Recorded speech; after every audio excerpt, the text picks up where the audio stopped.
Hey, one and all, it's your pal Drew Dracy, 30-year comic book industry veteran and longtime fanboy before, and I'm still very much a fanboy. So, Wolverine number 20, I actually avoided this title when it came out because already Wolverine he was oversaturating the market at Marvel. He became a guest star a lot. He also was the headliner of Marvel Comics Presents. So I kind of avoided it. Also, the first year or so dealt with him wearing that eye patch, which I always thought was dumb. And it's like he's so distinctive looking. Throw an eye patch on. Where'd he go? Where'd he go? So they were mad report and all stuff, and then finally they re-embraced the superhero aspect of him with that great costume. Forever, I will love the brown and orange costume Byrne designed over the original one.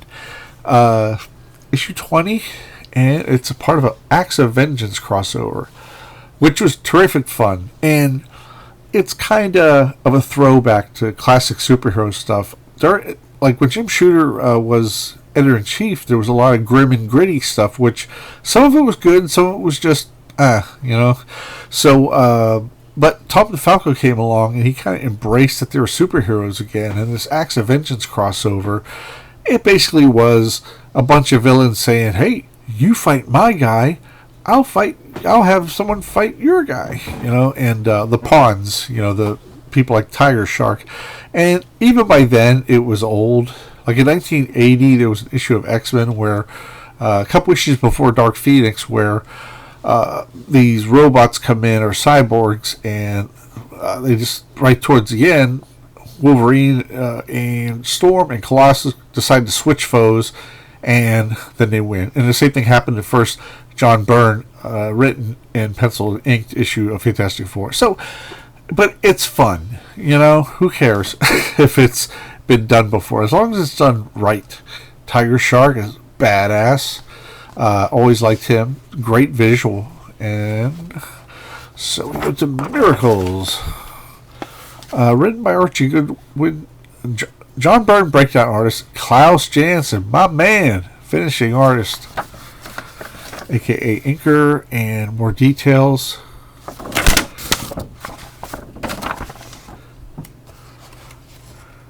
Love this. That's so great. I get some air. And the thing is, Tiger Shark has fought Namor. He's underwater too, but he's not as strong as Prince Namor. He's just more savage. Like, he'll just bite you and shred at you before, as fast as you blink. He sort of has his version of a berserker rage. So he takes Wolverine down, like a rock lobster. How deep before my eardrums explode, my lungs burst? I need a miracle. Gotta make do with the claws. Gotta hurt him. And the coral shelf, I'm gonna ram it. And he gets stuck. Proud of those claws, aren't you, hero? Pretty effective against me, only you're stuck with him. Good luck learning on your own. Don't think about it. Heave, kick, strain, nothing. Claws embedded too deep, too tight. Can't retract them, can't slash, can't. Don't think about it. Fight. Mutant healing factor can't counter drowning. It will only prolong the effects. Will it extend the agony? Add to the don't think about it. Don't think. Don't. And meanwhile, in Tierra Verde Medical Center, one of the finest facilities in Central America, she is a freedom fighter, and apparently it's a nation that's just has this nasty leader that she wants to take out. But here comes Tiger Shark. I like her design. I don't know if she's been used since, but yeah, she manages to toss Tiger Shark over. So this is a whole different story here. It's very lengthy, and I don't think you'd find it that interesting. So we're back with Tiger Shark. Good character. What the? Snicked. Here we go. Classic Wolverine, baby. And hold on. I'm in a real killing frenzy, shark. Oh, in a real killing frenzy, shark. Kind of berserk myself, too long underwater. He slashes. It's all off panel, the slashing. Then he gets knocked off the boat. Really nice stuff. Yada. It's an excellent story. And it ends with a really nice classic John Byrne figure. And I love Jansen over his stuff. And this is a pinup by Klaus Janson. Oh, it's too sweet, too sweet. Now we go to the Metal Man, who, you know, I've always found them tremendously fun. Their early adventures are pretty good, but, you know, they grew on me. Let me put it that way. This came out in 77, I think.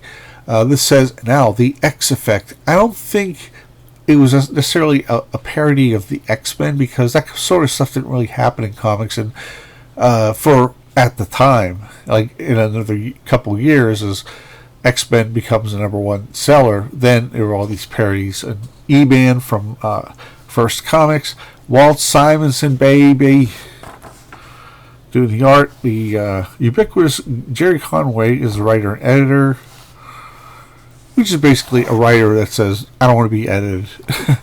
I just want to write and get this done. So, really, really sweet stuff. And Simonson's style is so his. Now, as far as inking, I even asked Walt Simonson once that if he was influenced by Howard Chaykin and vice versa. And he really didn't say he was. I think they drew from the same influences. But, there we go. Oh, such a great splash. There you go. You got Tin, who's almost completely useless, except for once in a while he'll come up with something. But he's timid. Then you have Iron. What's your name? Platinum. Lead, who's kind of dopey and slow to think. Mercury is hot-headed, of course. Gold, I don't know what he does, personality-wise. But man, I like this. That hair on the face and the eyes, that's very European. That's a very much like a European graphic novel.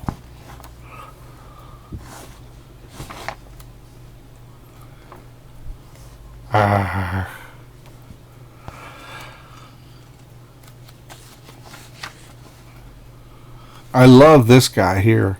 He looks like Lord Chaos, introduced by Jim Starlin, but also he looks very Ditko look designed, and Ditko is influence on both creators, so there's no knockoff of anybody. I love suits that just have crisscrosses instead of worrying about how the crisscross lines would be on the sleeves or over the shoulder. It's just a complete. It's an artistic choice that.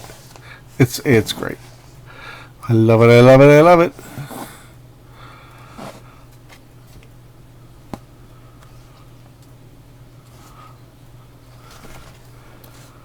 There's Platinum. Wow. Now, DP7. Read this last night.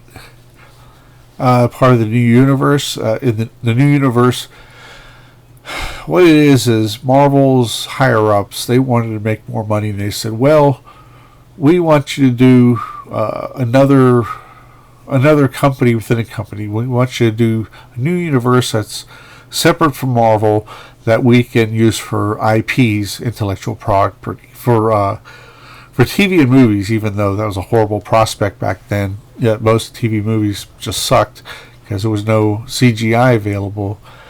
And also, let's be frank, up until Batman 89, TV movies and such, and even comic book movies, were kind of treated with contempt by the creators. I mean, there was no geek comic fan culture at the time. And I know it's hard to imagine now, but DP7, with the universe, the origin of it is, like the 6-7 titles they put out, it's in a world where there's no superheroes, no aliens, so you have completely scratched. But then this white event happens, which is this sort of weird cosmic thing that goes into the Earth, and then now you start seeing people with paranormal powers, and they don't right away get in a super suit. They don't form like an Avengers and stuff like that. It's basically, real life sort of how it would be happen in quote unquote real life. Mark Grunwald is the writer. I love everything Mark does. He always gives your money's worth. Paul Ryan is a penciler. Romeo Tangel, most known for Teen Titans with New Teen Titans. See, it says Displaced Paranormals 7. So this guy gets brought into the emergency room, and he's a giant. He's a hairy one at that. Wakes up.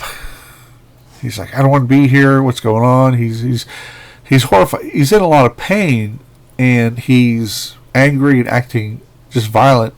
So this one doctor or nurse, he goes to inject some Valium into the big guy, but he sees his hand underneath him, and he goes, Monica, did you see what happened? Of course, you gave him the intramuscular of 10 milligram of Valium. So he was checking to see if the woman could confirm it or not. And there's a lot of yada yada yada in this, but it all serves a story. Mark Grunwald did a lot of great stuff, and he could be verbose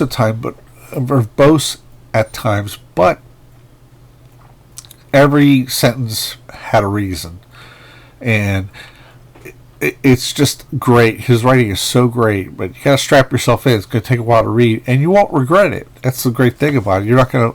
He doesn't go off on indulgent tangents. He was such a force of nature when it came to the Marvel Universe or any other book he worked on, that he wanted to give the readers their money's worth. So the guy with the glowing arms that came out, he's talking to this fella. I think his name is Randy. What's his name? I can't remember. But anyway, what happens is, what happened? He goes, what does it look like happened? I put on almost 200 pounds in a week. That's a medical impossibility, Mr. Flanders.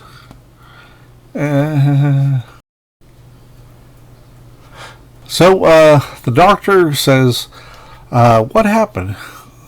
So what does it look like it happened? I put on 200 pounds of muscle in a week. That's a medical impossibility, Mr. Landers. Don't put on weight so fast, exercise that much. The only exercise I had was eating several $100s worth of groceries. Do you do steroids? Nope. When I drank with the buddies, woke up, I was starved. And he says, imagine if you did 100 push-ups in 5 seconds. That's what it felt like at first. Throbbing muscle pains. And he tried painkillers, and they didn't work. So the white event gave him muscles, but it also made him a giant. And he sticks around the hospital as long as this doctor is here, because he seems compassionate. It's a really bad printing on this. There we go.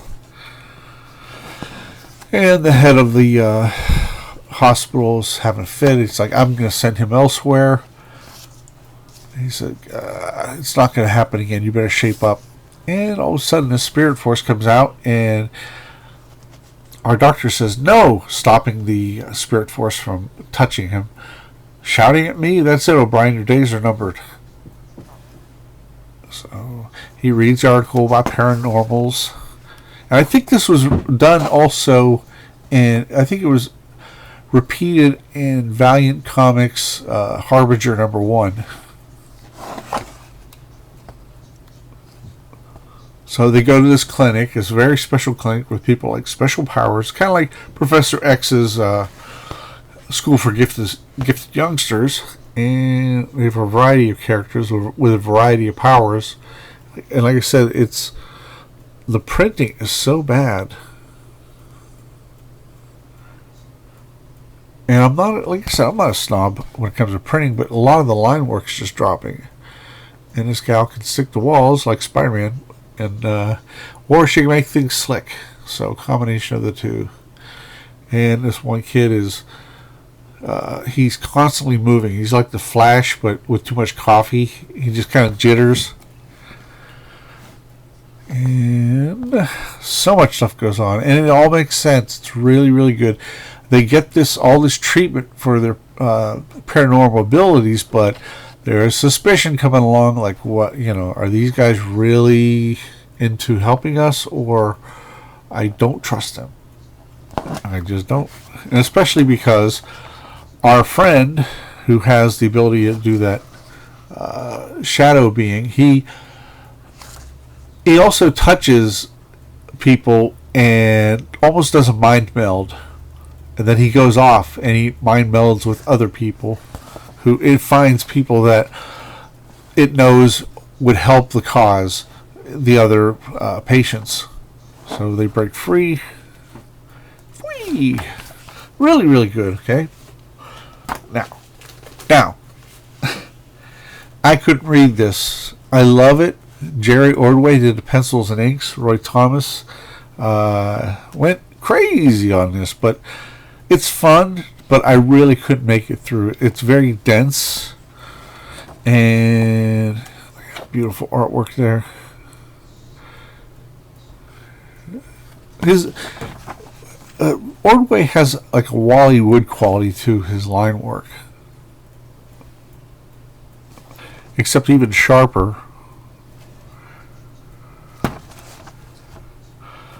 Okay, see, here's what's going on. I started reading, and then that's nice. Two speedsters. And I quit right here because I looked through the rest of the issue, and it's very dense. And also, Roy's counting on the reader knowing everything about every character, and there's a lot of characters. And if he's doing the Invaders, there's 5 people. And we did All-Star Squadron at the beginning, it was 7 people. So now you have the JSA and the All-Star Squadron. And I just couldn't read it. It looks like fun, I'm not going to bash anybody who likes All-Star Squadron or JSA. It's just this. Again, this is the opposite of decompressed storytelling. It's super compressed storytelling, but it's just not that. I don't know. I feel like on the outside looking in when I'm reading this. And I've read a lot of comics.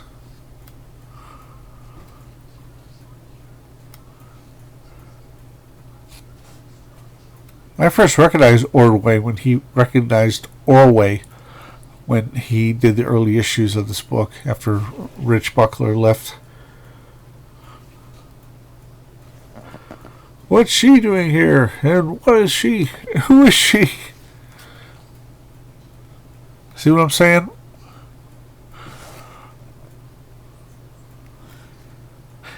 This ad here is interesting. There's no words in the first 2 panels. I would have thought he'd do some kind of command here. And maybe a little caption, but yeah, I always thought that was really odd. But beautiful Kubert art. So all things get wrapped up, and apparently this Roy Thomas says at the beginning that this is the end of a 6-month storyline. So this feels like a 6-month storyline, but it's beautiful stuff. It's beautiful stuff. And there's a reprint from the 40s that has some bearing on the inside story. But I'm sorry, I couldn't read this. And I'm not putting this down, but I love Roy Thomas. I love Jerry Ordway. This was just way too much. Just too much. I'm sorry. And but, if you are a fan of All-Star Squadron or the Golden Age superheroes, in fact, Infinity Inc. gets their start here. That's the sons and daughters of JSA members.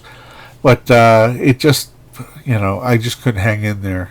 So it's one of those comics that if I'm in, like when I was a kid, if I went with my parents to somebody else's house and it was just 2 people, another couple, I'd be bored out of my ass. I'd go to the 7-Eleven, I'd buy a comic like this, read it over and over again because there was no other comic around. or that's all I could afford. But yeah, anyway. Now the opposite, we got Jim Starlin. And you know, I ignored this for the longest time because I thought it was going to be one of those books that Starlin just did the cover for. But I was wrong. This is for water. I got me some dry mouth. Shalabal is dead.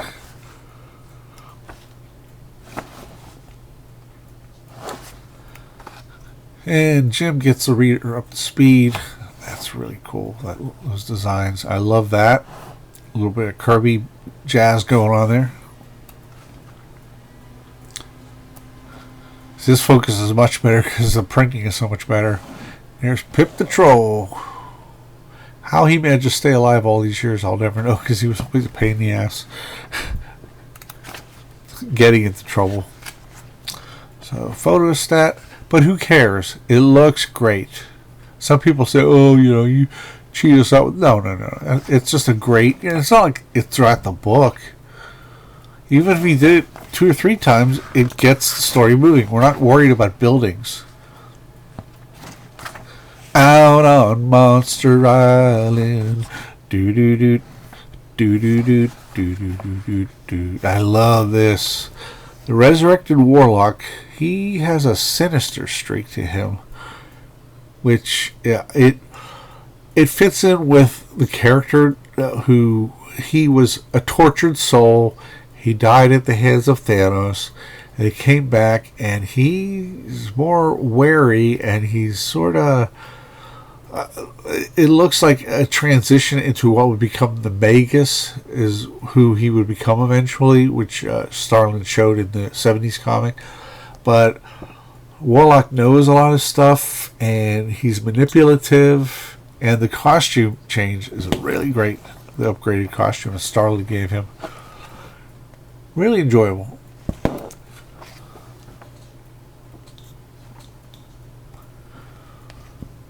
You know, this ad, I always thought, you know, I thought, why use such crappy art? That looks like some production guy who had like 2 seconds to draw it. I mean, why not get a real, I mean, if you want to, it kind of diminishes the message. That's just my opinion.